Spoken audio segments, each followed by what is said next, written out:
siapapun rasanya tidak mengira bahwa semudah itu dalam tanda kutip memenangkan pilpres. Tidak perlu kampanye, cukup gandeng anak presiden, kemudian digerakkanlah yang namanya gentong babi, digerakkanlah aparat, disiapkan sirekap, maka menang. So easy. Melipirnya Surya Paloh ini memang kalau hitungannya adalah hitungan pragmatisme politik, keuntungan politik, maka jalan seperti ini jauh lebih landai dibandingkan kalau tetap berada di kubu oposisi.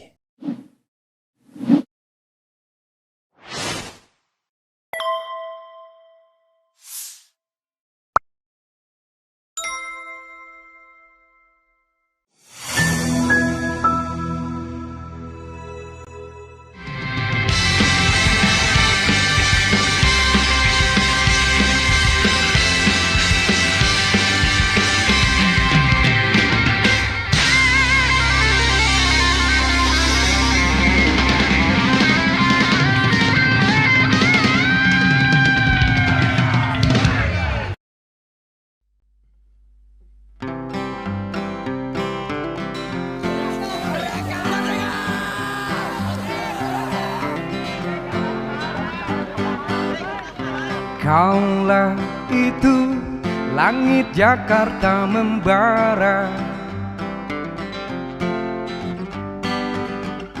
ribuan mahasiswa tumpah ruah,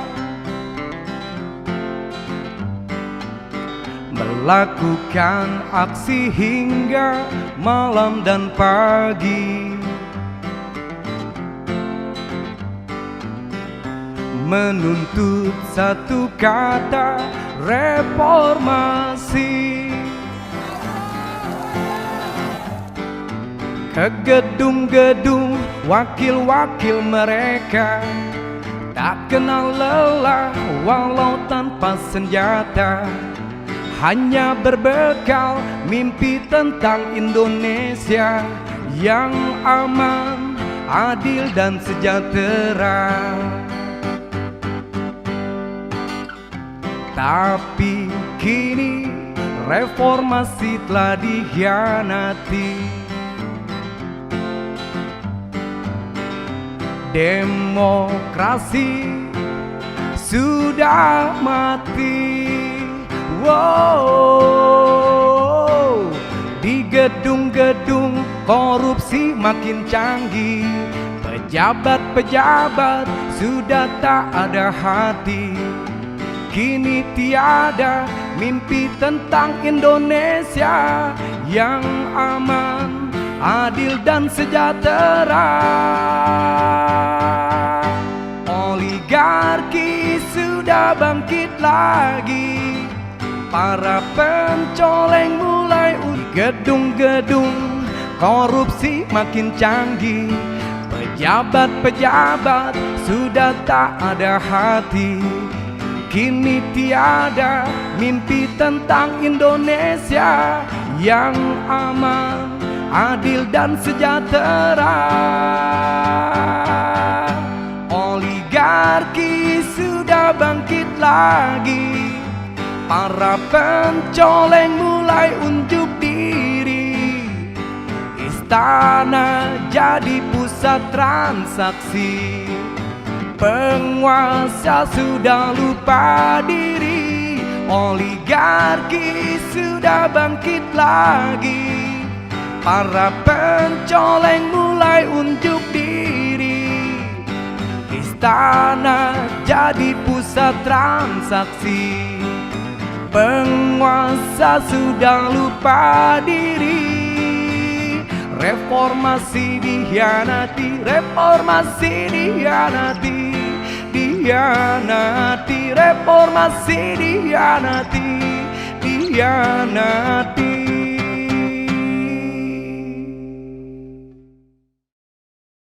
Ya Allah, ya Tuhanku, Sang Maha Pencipta, dengan ikhlas, dengan kejujuran hati, dengan kerja keras, kami berupaya berikan kesempatan pada pemilu yang akan datang, kami mengatur negeri ini. Berikan kesempatan ya Allah untuk mengatur negeri ini, kami janjikan. Dan kutuklah kami termasuk diriku ini kalau kami mengkhianatin komitmen ini. Kami ingin perbaiki bangsa ini, saudaraku semuanya. Sisa hidup yang ada ini ingin kami berikan, terutama saya sebagai pimpinan ini, berikan ya Allah. Sebelum mencabut nyawaku, aku ingin lihat Indonesia yang lebih baik daripada hari ini. Aku ingin lihat Indonesia yang lebih baik, Indonesia yang pemimpinnya tidak lagi berpura-pura dengan kemunafikan seperti hari ini ya Tuhanku. Assalamualaikum warahmatullahi wabarakatuh. Sobat RH sekalian, jumpa lagi kita di channel yang keren ini.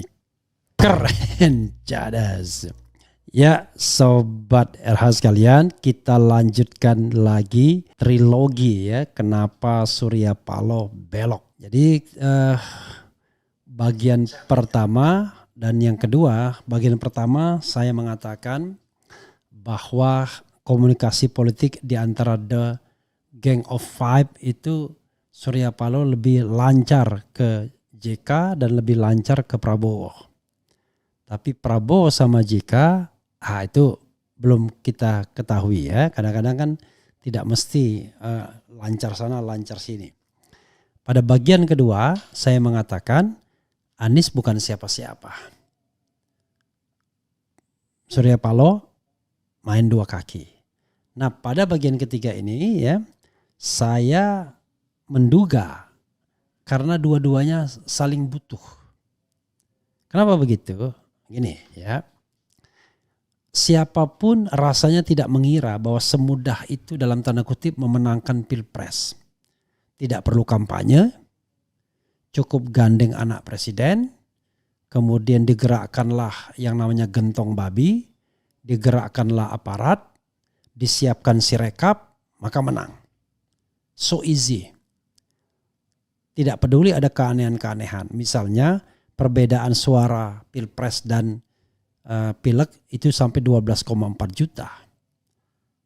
Partai pendukung 01 dan 03 itu lebih banyak suaranya dibandingkan calon presidennya. Kan itu agak aneh sebenarnya. Ya. Sedikit aneh lah, agak aneh. Sebaliknya 01 itu suara partainya dengan suara calon 24 juta lebih gila. Itu bisa ditampilkan lagi ya yang keanehan itu. Nah, sehingga orang berpikir oh iya ya, menang itu ternyata so easy. Saya pikir tidak ada yang menduga luar biasa kemenangannya sampai 58% dan Anies cuma 24% saja. Kalau kita lihat bagaimana antusiasme publik dalam kampanye-kampanye Anies. Artinya apa? Gerakan di bawah jauh lebih penting. Gerakan senyap dibandingkan kampanye politik. Nah itu yang kemudian saya pikir ya dipahami oleh Surya Paloh. Karena ke depan akan ada pilkada. Kalau dia bersikap frontal terhadap kekuasaan, maka sangat mungkin nasibnya akan sama. Pilkada pun akan begitu. Nanti kalau koalisi Prabowo Jokowi ini masih terus, ya, maka dalam pilkada itu tinggal di sketch, dikasih skema. Mana daerah-daerah yang mau dikuasai. Maka politik gentong babi akan muncul kembali dan tiba-tiba sama, ya. Siapa yang didukung maka karung gentong babinya itu akan menyesuaikan. Kalau yang didukung hijau, hijau. Yang didukung putih, putih dan lain sebagainya. Kalau sekarang kemarin kan biru, biru semua. Termasuk di DKI. Artinya karena pilkada ini serentak, hal tersebut bisa diorkestrasi lagi. Maka secara teoritis istana akan menjadi markas pemenangan lagi untuk pilkada-pilkada.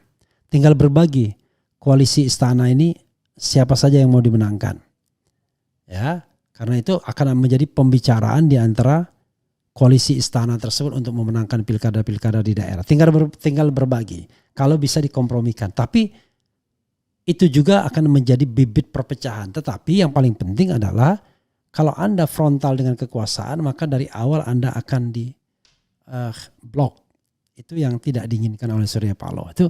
Jadi Surya Paloh pun tidak hanya melihat bahwa dia punya hubungan yang baik dengan Prabowo, tidak hanya bermain dua kaki, tidak hanya melihat Anies tidak penting. Kenapa Anies tidak penting bagi dia? Ya, Anies penting ketika terpilih. Anies penting ketika pileg itu meningkatkan perolehan kursi partai politik Nasdem. Tapi begitu Anies tidak terpilih dan pileg sudah selesai, maka Anies tidak penting lagi bagi Nasdem, kecuali kalau dia memenangkan pertarungan. Jadi dalam politik tidak ada teman yang abadi, lawan yang abadi, yang ada adalah kepentingan yang abadi. Itu satu soal. Nah, tetapi a good news bagi Surya Paloh adalah Prabowo tidak akan membiarkan 4 partai ini solid menjadi oposisi dari pemerintahan, yaitu PDIP pendukung 03, kemudian Nasdem pendukung 01, kemudian PKB pendukung 01 dan PKS pendukung 01. Karena suara mereka akan menjadi mayoritas di parlemen, yaitu 300 kurang lebih ya, kalau memang hitungan-hitungannya benar 300. Dan itu akan menyulitkan dalam setiap pengambilan agenda kebijakan, walaupun tetap saja bisa ditorpedo dengan suap, dengan pemberian dan macam-macam termasuk dengan ancaman. Karena kita tahu bahwa politisi-politisi itu banyak yang bermasalah, tetapi paling tidak jauh lebih sulit jalannya. Karena harus membutuhkan gentong babi terus-menerus dan negosiasi yang terus-menerus. Dan ini tentu tidak mengenakan kepada siapapun yang memerintah. Nah, lain halnya kalau yang memerintah itu misalnya Anies Baswedan. Maka Anies bisa mengajak PDIP masuk dalam pemerintahan dan mengajak P3 sehingga mereka menjadi mayoritas. Atau P3 menjadi tidak penting karena tidak lolos di Senayan. Maka suara 300 ini bisa dipertahankan dan itu cukup untuk memerintah. Demikian juga Ganjar. Kalau seandainya dia menang, dia bisa mengajak kubu 01 untuk berada dalam pemerintahan dan meninggalkan kubu 02. Jadi Sobat Era sekalian, ada hitungan-hitungan seperti itu yang menurut saya akhirnya yang mempertemukan kedua belah pihak ini. Jadi Surya Paloh butuh, kemudian Prabowo butuh. Karena rupanya di Indonesia kalau Anda menjadi oposisi maka jauh lebih sulit karena resources akan tertutup dan dengan pemilihan kepala daerah dan terutama pemilihan presiden yang makin canggih. Kalau dulu kan orang tidak berpikir secanggih ini. Tapi sejak 2019 sepertinya sudah terlalu canggih. Sudah terlalu dalam keterlibatan aparat, kekuasaan, ketidaknetralan dan lain sebagainya. Karena semua all design, ya, by design. Nah ini yang kemudian yang bagi seorang yang pragmatis ya ikut gelombang saja. Tapi bagi seorang yang idealis ya ini menjadi tantangan bagaimana membuat politik atau demokrasi kita lebih menjadi normal kembali atau menjadi normal. Kalau kembali saya tidak tahu apakah pernah demokrasi kita normal. Demokrasi tanpa gentong babi ya, demokrasi tanpa uang, tanpa money politics misalnya. Karena itu Sobat Era sekalian, sekali lagi saya melihat bahwa melipirnya Surya Paloh ini memang kalau hitungannya ya, hitungannya adalah hitungan apa istilahnya ya. Kalau hitungannya itu adalah hitungan pragmatisme politik, keuntungan politik, maka jalan seperti ini jauh lebih landai dibandingkan kalau tetap berada di kubu oposisi. Karena kalau berada di kubu oposisi tidak jelas. Toh Anies bukan orang Nasdem. Caimin bukan orang Nasdem. Nasdem tidak memiliki saham apa-apa kepada kedua orang tersebut secara langsung. Nasdem dalam tanda kutip berbaik hati untuk meminjamkan kendaraan buat Anies terutama. Dan kemudian menggandeng Muhaimin. Kalau kendaraan tersebut menjadi emas, maka mereka terus akan ikut. Tapi kalau kendaraan itu tidak menjadi emas ya sudah dibuang saja. Maksudnya kalau calonnya menjadi emas ya, kendaraannya tinggal ditarik kembali. Toh kendaraan itu milik Nasdem. Jadi Sobat Era sekalian, dalam konteks seperti ini memang jauh lebih mudah kalau berada di posisi pemerintahan. Jadi memang pragmatisme Golkar sepertinya akan diambil oleh Nasdem juga. Karena Nasdem tidak punya pengalaman beroposisi. Dia pertama kali ikut pemilu 2014, langsung ikut dalam pemerintahan Presiden Jokowi, bahkan mendapatkan posisi yang strategis. Salah satunya Jaksa Agung. 2019 ikut juga. Nah 2024 Nasdem bisa jadi akan menjadi partai seperti Golkar yang tidak pernah menolak kekuasaan dan fleksibel terhadap kekuasaan. Kecuali tadi saya bayangkan kalau seandainya yang menang Ganjar, maka Nasdem pasti akan beroposisi karena hubungan yang tidak terlalu smooth antara Surya Paloh dan Megawati. Jadi sahabat era sekalian, ya itulah realitas politiknya ya. Jadi apalagi ya bagi Nasdem tidak ada resiko apa-apa kalau dia bergabung dengan pemerintahan. Resikonya tidak populer lagi, tidak didukung lagi, enggak juga. Karena masyarakat Indonesia gampang amnesia. Dan kalau pengkhianat itu banyak, maka tidak ada lagi pahlawan sesungguhnya. Karena semua kita adalah pengkhianat, semua kita adalah pencoleng, semua kita adalah pencuri, semua kita adalah tidak memenuhi atau tidak memegang komitmen. Maka tetap saja yang berpengaruh adalah gentong babi dalam setiap pemilihan nantinya. Kecuali kalau demokrasi kita sudah mengenal betul yang namanya reward and punishment. Kita tidak melihat adanya reward and punishment. Mungkin reward and punishment itu terjadi kalau seandainya hasilnya yang sebenar-benarnya. Tidak ada politik gentong babinya. Tidak ada politik pork barrelnya. Tidak ada bansosnya dan lain sebagainya. Tapi begitu ada bansosnya, maka kita tidak bisa lagi mengandalkan itu. Besok kalau mau menang lagi ya mudah. Kasih saja bansos lagi. Nempel saja dengan kekuasaan. Gerakkan lagi aparat dan lain sebagainya. Maka menang lagi. Tapi apakah itu demokrasi yang diperjuangkan dengan sumpah tadi? Ya, yang kita dengar sumpah Surya Paloh. Saya kira enggak. Kalau misalnya dikatakan bahwa sudah saatnya kita rekonsiliasi. Mana mungkin kita berrekonsiliasi dengan orang yang curang. Orang yang mencurangi proses berpemilu. Karena akan rusak. Ya, rusak semuanya kita. Sehingga harus clear cut. Mana yang mau oposisi memperjuangkan jalan lurus. Mana yang ingin menikmati kekuasaan dengan cara shortcut. Ya semuanya punya konsekuensi. Orang yang ingin jalan lurus tentu menghadapi jalan yang jauh lebih terjal. Tapi yakinlah paling tidak kalaupun pahala dunianya tidak dapat, pahala akhiratnya dapat. Tapi kalau orang yang ingin berkuasa dengan shortcut, mungkin pahala dunianya dapat tapi pahala akhiratnya nggak dapat. Ini hidup ini soal pilihan, a matter of choice ya. Ini mumpung bulan puasa, Anda mau memilih yang mana? Kalau Anda mau memilih menjadi orang yang ingin kenikmatan duniawi saja, maka gunakanlah cara Machiavelli ya. Jadi cara menggunakan segala cara ya, segala metode untuk memenangkan pertarungan, tidak peduli apakah itu diridhoi atau tidak, jujur atau tidak.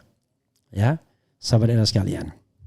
Karena itu pada bagian ketiga ini saya mengatakan bahwa ya karena dua-duanya sama-sama butuh, ya jalanlah barang itu. Dua-duanya butuh.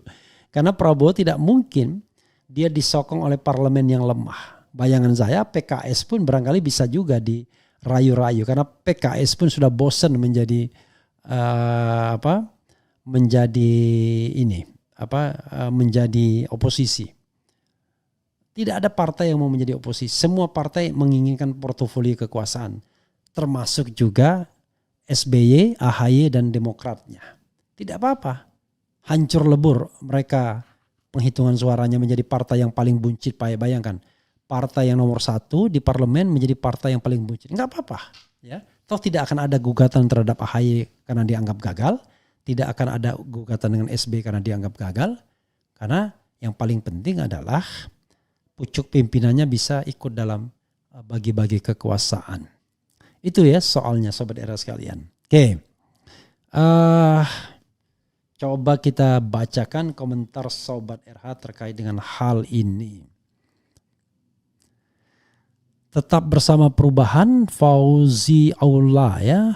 Tetap bersama perubahan, Anies Baswedan, semangat terus Bang Refli. Semoga Allah Subhanahu wa taala menolong kebenaran. Amin. Amin. Berangkat Jos ya.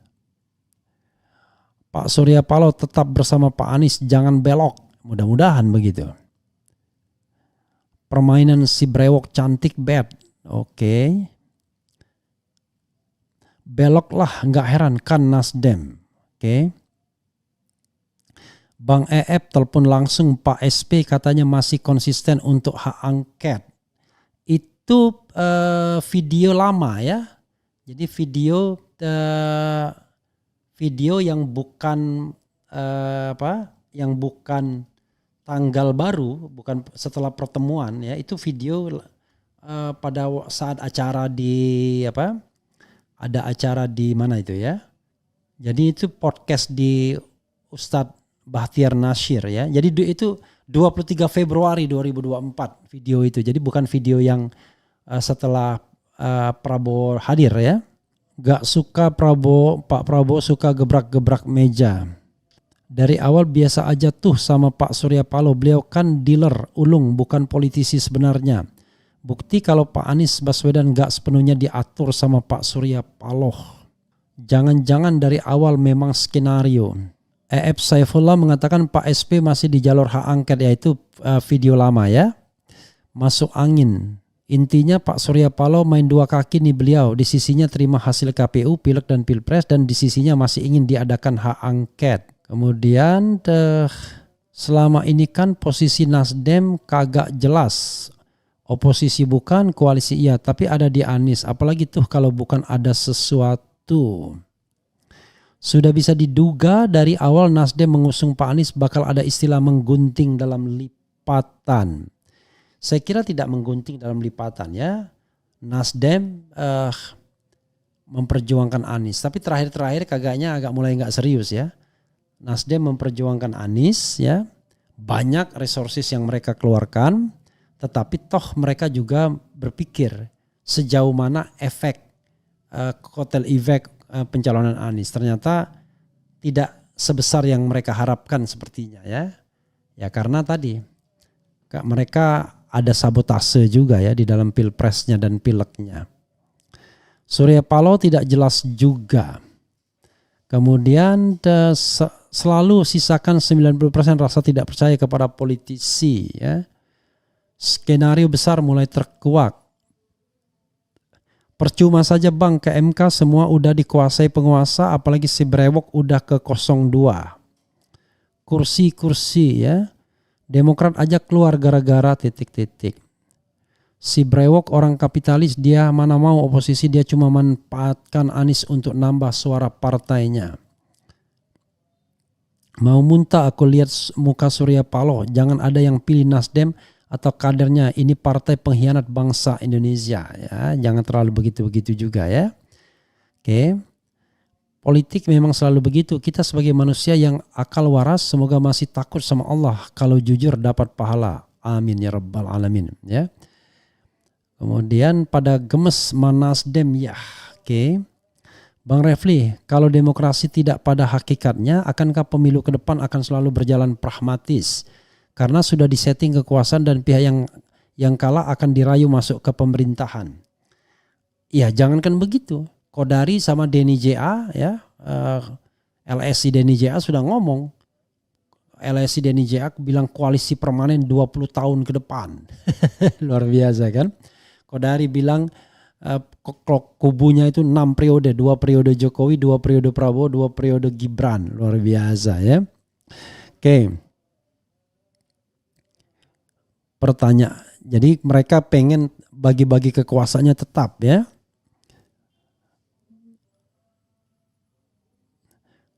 Nasdem astagfirullahalazim ya. Nasdem gak mau lagi ngeluarin duit untuk 1000 pengacara. Apa maksudnya gak jelas. Ridwan. Kemudian diakui atau tidak perubahan itu nyata dalam perpolitikan Indonesia. Sebelumnya mana mau kita memperhatikan politik. Saya pribadi baru pemilu kali ini yang diperhatikan. Sebelumnya cuek aja. Iya, saya katakan Anies kalah tetapi sesungguhnya dialah yang menang di hati rakyat ya. Mana ada calon yang berkampanye seperti Anies ya, membuka dialog selebar-lebarnya. Nah itulah cara orang untuk berdemokrasi. Tetapi kita tahu ada calon yang tidak pernah kampanye tapi tiba-tiba menang. Dengan seperti ada suara seperti senyap ya, gerakan senyap tiba-tiba buar menang. Intinya kalau Abah Anies kalah itu curang, kalau Abah Anies menang itu baru tidak curang. Intinya Abah Anies harus jadi presiden. Logikanya pendukung Abah Anies model tarwiyah, hidup tarwiyah. Ini yang ngomong ini orang bodoh juga. Kita nggak bicara bahwa kalau Anies menang curang. Siapa yang bilang begitu? Nggak ada. Bahkan orang sekelas Habib Rizik saja tidak ngomong begitu. Yang mereka omongkan itu adalah kalau menangnya tidak curang dengan legowo akan diakui. Tapi kalau menangnya curang mana kita mengakui. Jadi bukan siapa yang menang tetapi cara menangnya gitu. Dan itu adalah sejatinya seorang demokrat, sejatinya seorang muslim, sejatinya seorang warga negara yang baik, sejatinya seorang yang beragama. Kita menerima siapapun yang menang dengan a fair competition. Begitu Bu, jangan logikanya logika sontoloyo seperti itu ya. Gua baca juga PKS sudah mengakui hasil penghitungan KPU ya, tinggal partainya Imin dong yang masih gantung. PKS melalui sekjennya ya mulai melipir ya. Sekjennya yang fleksibel itu ya. Kemudian bisa nggak si Pak Anies bikin partai sendiri aja? Bisa. Tapi saudara sekalian, dalam alam pragmatisme seperti ini, membangun partai butuh duit banyak. Ya, orang yang sudah selesai dengan dirinya yang harusnya berpartai, bukan orang yang mau mencari penghidupan. Nah, tapi mudah-mudahan dengan semangat itu bisa terbangun. Sekali lagi dengan semangat, ya, dengan semangat yang baik bisa terbangun. Itu saja sobat era sekalian. Mudah-mudahan ini memberikan gambaran yang komprehensif tentang langkah-langkah Surya Paloh. 1. Surya Paloh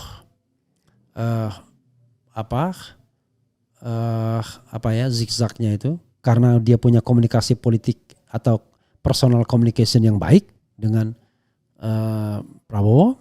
Yang kedua, anggap Anies bukan siapa-siapa karena itu sah main dua kaki. Dan 3, Prabowo dan Surya Paloh sama-sama membutuhkan. Itu 3 alasan ya mengapa kemudian Surya Paloh langsung melipir dan kemudian disambut oleh Prabowo. Ya saudara sekalian, itu saja. Wassalamualaikum warahmatullahi wabarakatuh. Keren. Jada.